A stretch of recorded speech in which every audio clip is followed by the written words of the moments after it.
وزیر نے عرض کیا کہ ایک شہزادہ تھا، اس کو شکار کا بڑا شوق تھا۔ ایک روز شہزادہ شکار کو جانے لگا تو بادشاہ نے وزیر کو ساتھ بھیجا اور تاکید کی کہ شہزادے کو تنہا نہ چھوڑے اور اچھی طرح حفاظت کرے۔ شکار میں ایک ہرن ملا شہزادے کو۔ شہزادے نے اس کا تعاقب کیا لیکن وزیر بہت پیچھے رہ گیا۔ ہرن چوکڑیاں بھرتا ہوا دور نکل گیا۔ شہزادہ مایوس ہو کر لوٹا۔ راستے میں اس کو ایک خوبصورت عورت نظر آئی جو جنگل میں بیٹھی رو رہی تھی۔ شہزادہ اس کے پاس گیا اور اس سے حال پوچھا۔ وہ کہنے لگی کہ میں بادشاہ کی لڑکی ہوں اور اپنے ساتھیوں سے بچھڑ گئی ہوں۔ میرا گھوڑا بے قابو ہو گیا اور مجھے گرا کر بھاگ گیا۔ شہزادے نے اس سے کہا کہ تم میرے ساتھ گھوڑے پر بیٹھ جاؤ، میں تمہیں اس جنگل سے نکال کر تمہارے گھر پہنچا دوں گا۔ وہ شہزادے کے گھوڑے پر سوار ہو گئی اور جب وہ ایک ویران مقام پر پہنچے تو وہ گھوڑے سے کود پڑی اور آواز دی کہ بچوں جلدی آؤ، میں تمہارے لیے شکار لائی ہوں۔ جواب میں آواز آئی کہ ماں جلدی لاؤ، یہ شکار جلدی لاؤ، ہم بھوکے ہیں۔ شہزادہ سمجھ گیا کہ میں شیطانی روح کے جال میں پھنس گیا ہوں، تو اس نے بڑی ہوشیاری کے ساتھ اپنے گھوڑے کو موڑا اور اللہ سے دعا کرتا ہوا بھاگا۔ عورت نے بہت آوازیں دیں کہ میں تم سے مذاق کر رہی تھی، مجھے جنگل میں اکیلے نہ چھوڑو، لیکن شہزادے نے پلٹ کر بھی نہ دیکھا۔ آخر کچھ دیر بعد شہزادہ گھر پہنچ گیا اور اللہ کا شکر بجا لایا۔ پھر اس نے تمام واقعہ جو اسے جنگل میں پیش آیا تھا اپنے باپ سے بیان کیا۔ بادشاہ وزیر کی غفلت پر سخت غصہ ہوا اور وزیر کو قتل کرا دیا۔ وزیر نے یہ حقائق بیان کر کے عرض کیا کہ شہنشاہ کو ایک نئے آدمی پر اعتبار نہیں کرنا چاہیے، اور ممکن ہے جس طرح اس حکیم نے ایک گیند بنا کر آپ کا مرض دور کیا، کسی دن کوئی پھول سنگھا کر آپ کی جان خطرے میں ڈال دے۔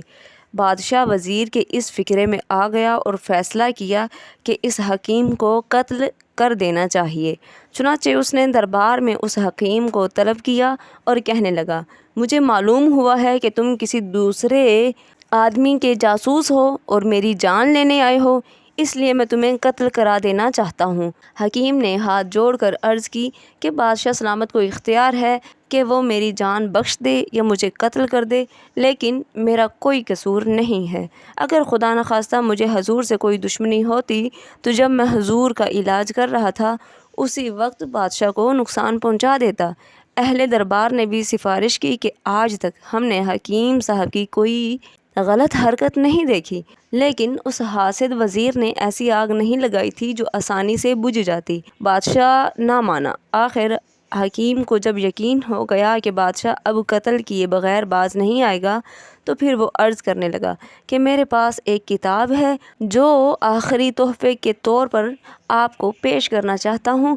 قتل کے بعد میرے سر کو سامنے رکھ کر اپنے ہاتھ سے اس کتاب کو کھولیں اور ورق کے بائیں صفحے پر یعنی 23ویں لائن احتیاط سے گن کر نکالیں، اور پھر اس کو پڑھ کر جو کچھ سوال آپ میرے سر سے کریں گے وہ اس کا معقول جواب دے گا۔ یہ سن کر بادشاہ کو بہت شوق ہوا اور حکم دیا کہ جاؤ کتاب لے کر آؤ، اور وہ کچھ دیر کے بعد ایک کتاب کھول کر دیکھنے لگا، لیکن کتاب کے ورق کچھ جڑے ہوئے تھے۔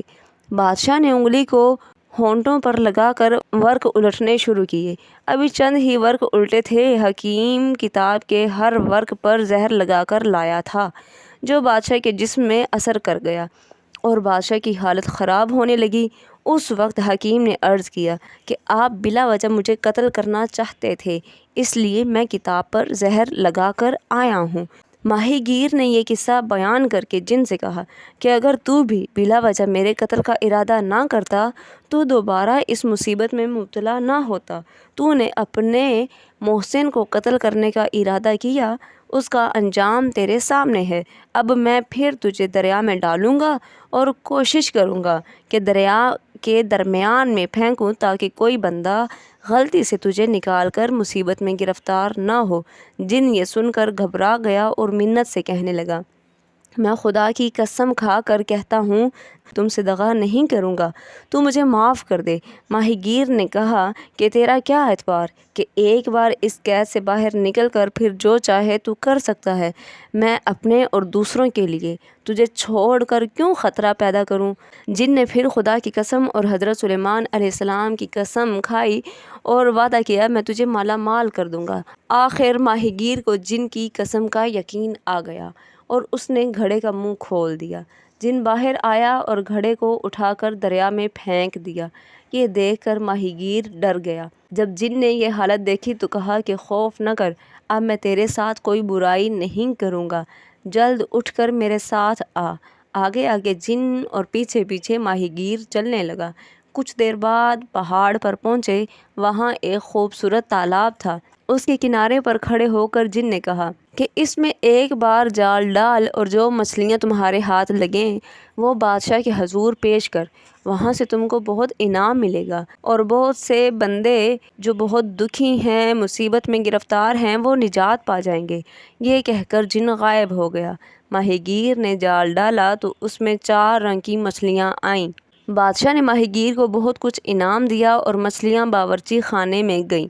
جب باورچن ان کو تلنے لگی اور مچھلی الٹی تو ایک دم سامنے کی دیوار پھٹی اور اس میں سے ایک عورت نفیس لباس پہنے ہوئے باہر نکلی۔ اس کے ہاتھ میں ایک چھڑی تھی۔ وہ مچھلیوں کی طرف متوجہ ہو کر کہنے لگی، تمہیں اپنا عہد یاد ہے؟